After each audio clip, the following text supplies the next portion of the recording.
What's going on everybody? 254 UG Uganda Wize. Na big news ambayo sasa hivi niko nayo ni kuhusiana na star muziki kutoka Kenya Will Paul Msafi. Bana ameweza kuweka wazi kwamba amelazimika kumlipa Inos B kutoka Kongo kiasi cha dola 300,000 ambayo ni sawa na Tanzanian shillings milioni 801 kwa ajili ya ushirikiano wa wimbo wa pamoja ambao kwa mujibu wa Will Paul amedai kwamba kuwa wimbo huo pengine ndio ikawa collab ghali zaidi kuweza kutokea kwake. So Inos B ni moja kati ya mastaa muziki kutoka pale Kongo ambao washakufanya kazi pamoja na Diamond Platnumz kwenye ile Yope remix ambayo ilienda viral kinoma noma, na katika ngoma ambayo Diamond Platnumz mpaka leo anajisifia, basi hata pia Yope remix ni bonge moja ya ngoma ambayo iliweza kumpa mafanikio kadhaa Diamond Platnumz. Lakini pia ashakufanya kazi pamoja na Rayvanny, lakini pia alishakujump in kwenye ngoma pamoja na Zuchu. Inos B amekuwa ni moja kati ya mastaa ambao wanafanya poa zaidi kwenye ngoma ambazo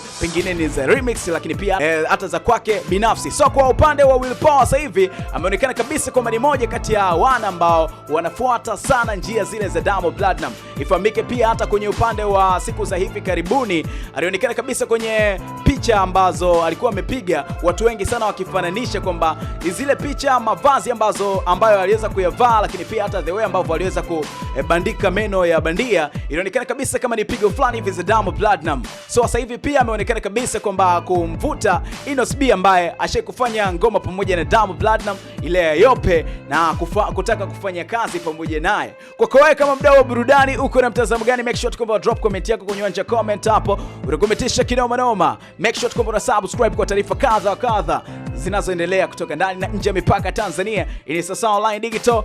Until next time. Bye.